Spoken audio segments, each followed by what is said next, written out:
So welcome everybody to day 3. You all made it this far. Hopefully you'll make it all the way through day 4. The first talk today is by Abhik, and he's going to talk about ecocentrism and space colonies. Abhik?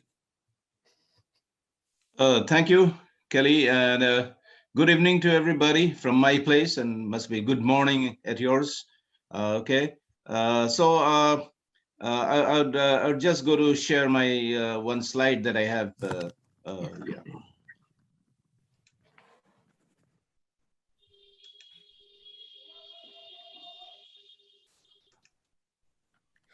Okay, hope you can see it. Is it visible? There it is. Yes. Okay. So actually, one part I was talking about is a potential hazard of space settlements, space communities, which has been identified by NASA and a lot of other people, is that closed environment, and it has a kind of destabilizing effect on the human mind. I mean, it can have on many people. And one reason also has been cited, one factor, that is a longing for home. And of course, we can extend that home to not only the place, the house where we live, or the neighborhood, or it could be the entire earth, or the familiar settings that we have around us. So around that, I was trying to build this paper, but I have two facets of discussion. Of course, one is at the individual level where, like having ecocentric feelings or having plants, small plants even around you, could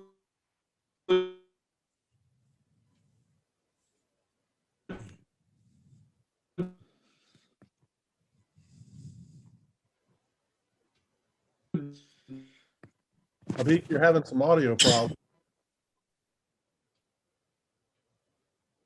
Maybe turn off your video and see if that improves your connection.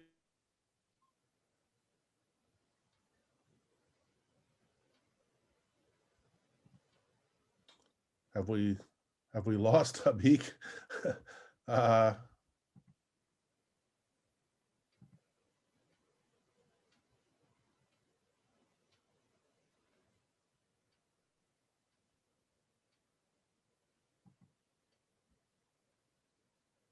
Let's see. Is Abhik still? I think my connection is gone. Yeah. Yeah. Can you hear me? Forget about the video. Just go ahead and talk, and we won't. Hopefully that'll work. Okay. Yeah, that's better. I'm having some problem with my internet. Yeah. Okay. So.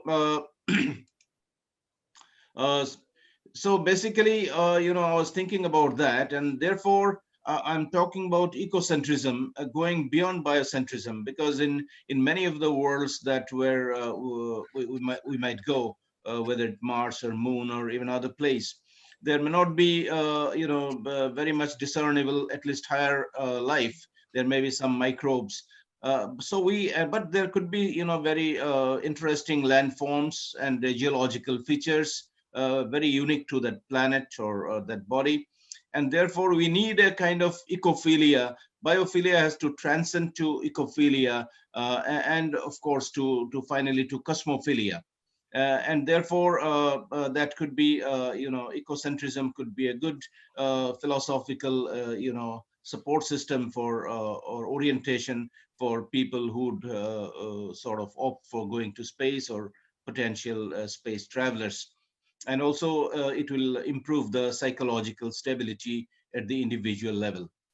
Now the question is that it's easy to say ecocentrism, but it may be a bit, not always easy to really connect to nature or the ecosystems that we have around us, or even with the plants and animals that we have around us. And I just wanted to also, I tried to show that there could be a lot of convergence among cultures, and especially in literature, poetry particularly, where a dialogue between humans and nature could take place. I didn't explicitly mention, but then I was thinking of Martin Buber, who showed such kind of a dialogue, a twilight dialogue between man and nature. And that's why I just cited Whitman, a poem from Whitman and from Tagore from India. In fact, he was writing in Bengali So two very distinct cultures across the world to emphasize this point that ecocentric ideas could build in many parts of the world independently, but there could be a lot of convergence, a lot of similar thoughts, and therefore it could be practical actually to try to have a kind of module, ecocentric module for potential, or aspiring spacefarers, and that could mean a good thing right at the individual level, also at achieve the aim of objective of conservation and preservation of the space environment. So that's what I wanted to really tell you.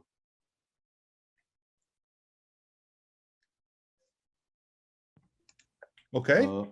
I can stop Neil, sharing, I think. I see your hand first, so go ahead. Did you say me? Yeah. Okay, good. Hey, Abhik, I found that all very interesting, and it really got me thinking. I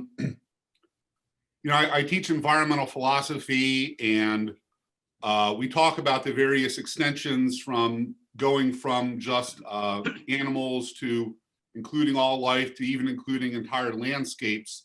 But I wonder if in a completely lifeless environment, like supposedly, let's just suppose Mars is that way, there really isn't any prospect of, turning a corner and coming across an oasis, or what you might experience if you were out even in a quite desolate environment on Earth.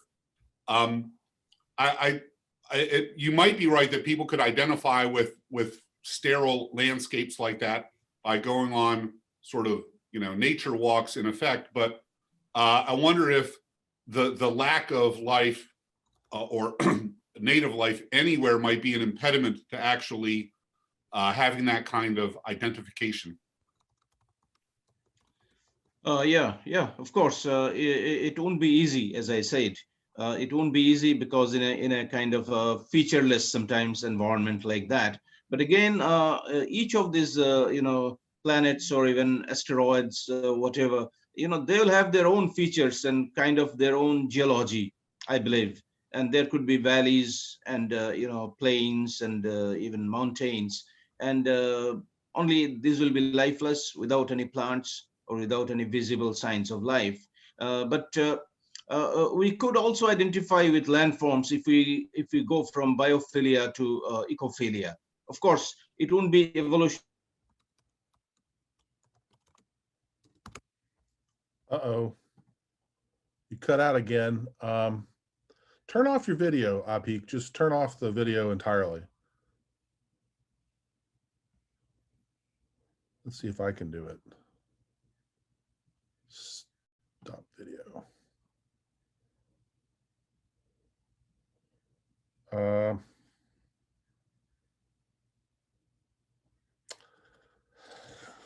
Well, Adam, you have any insight on this? Is he here this morning? He is. Oh. yeah, Adam. I am. I'm trying to figure it out. Okay. I think he signed off and he's going to sign back in. Unfortunately, if it's a connection issue, the best thing he can do is just sort of minimize what he's doing, and there's not much we can do on our end. I tried remotely shutting off his video, but Let me send him an email too.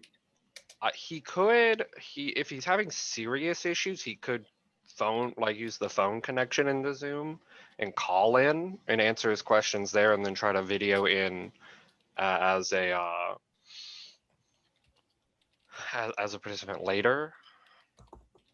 But other than that, it's probably just going to be he needs to minimize everything he's doing on his bandwidth. I just sent him an email. We'll see if that helps.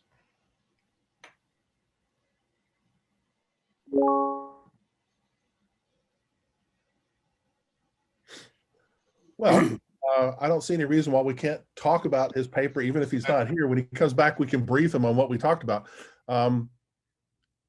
Caleb, would you like to say something?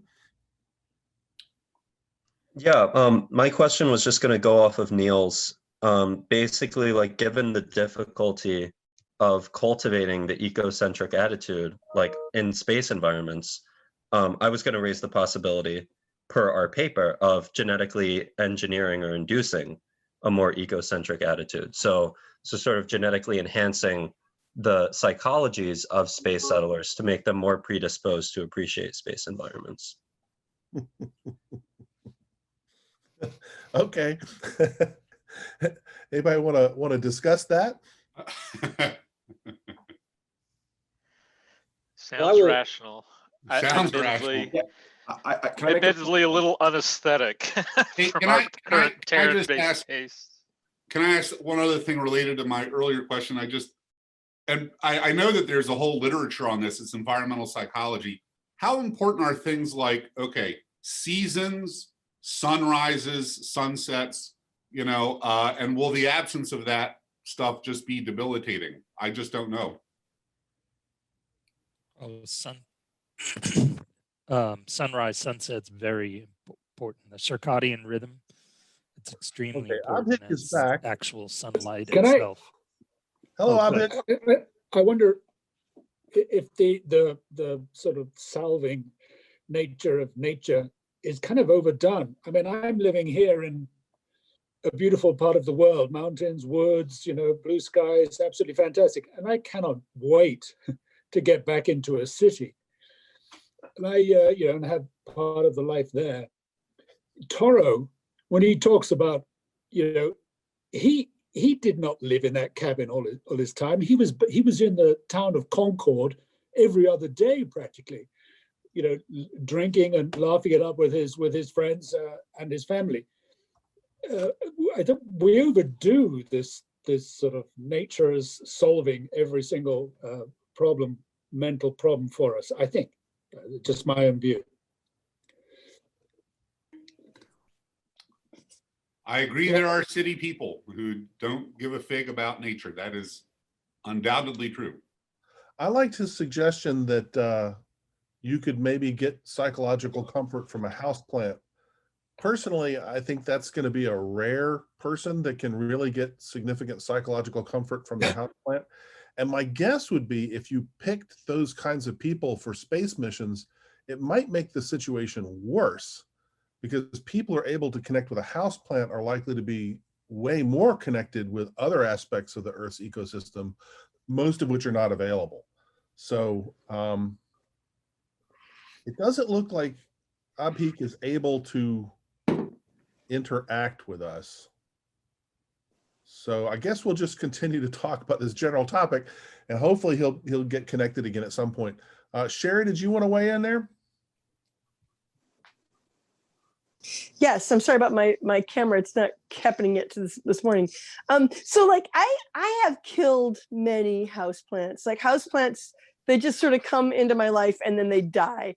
But I also really like to hike, and I feel like it's really important to me. So I feel like there's some kind of complexity floor at which this kicks in, because I don't think I would feel comforted at all by a houseplant. I would just kill it. It would die.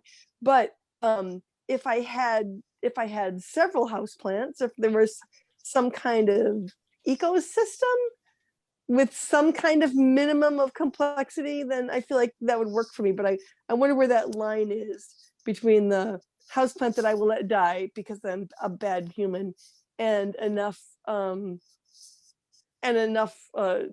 diversity, eco-diversity, that it would actually be comforting. So you may be a houseplant murderer. You might not be a representative sample, Sherry. No, I love, they just die. They don't come to me and cry. My cats are all still alive. Gotcha. My children are still alive, but the houseplants die. I don't know. Maybe I'm a bad person. I don't know, but I feel like I need it. But houseplant is not. I hope it's not a qualification, because if it is, I'm out. I'm just out. You're definitely out. Yeah, that's Yeah. bad. Okay, William. Yeah, good morning.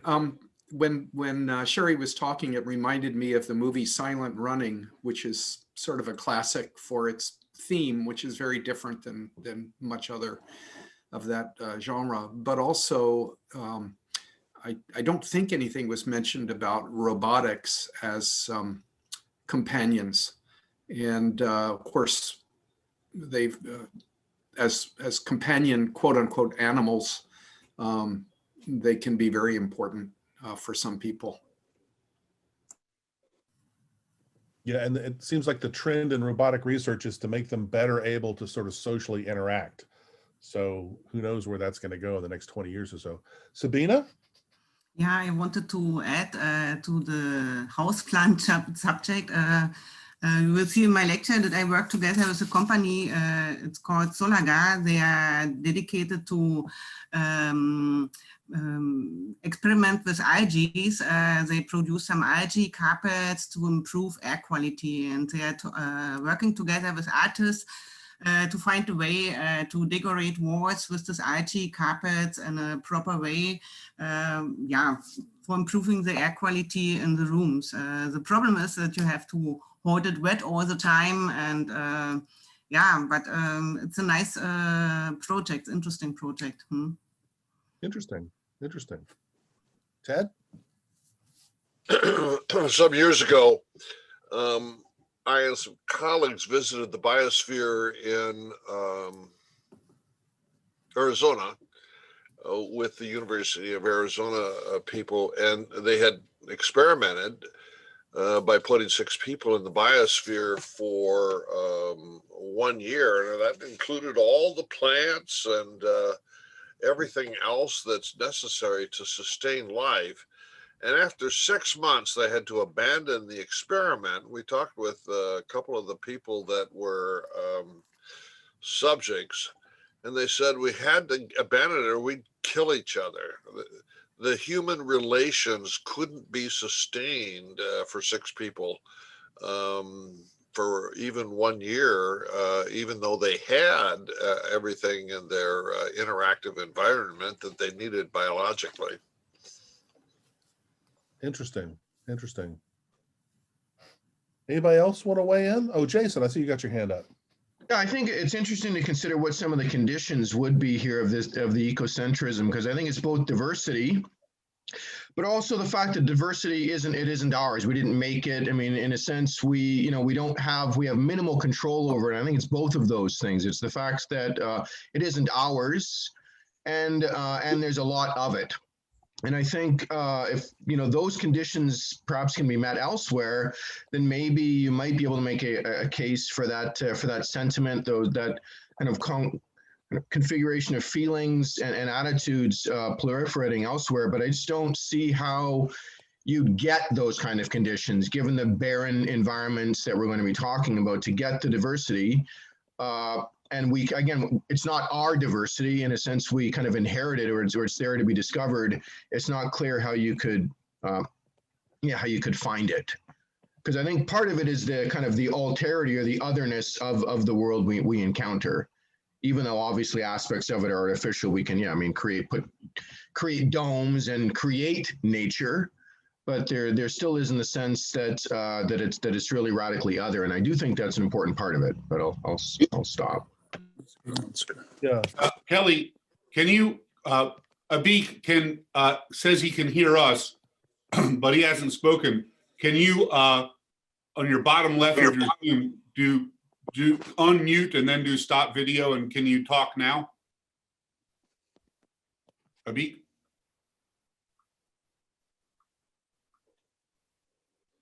Because he's on the message, so he's on Zoom. He's saying, "I'm sorry, but I can hear you." Well, all right. Probably nothing we can really do about it at this point. Right. But I think it was an interesting conversation. So it's all been recorded, so Abhik can listen to it later. People can email him if they'd like to have another conversation. Part of the reason why I sent out everyone's emails. But at this point, we probably need to go ahead and move on.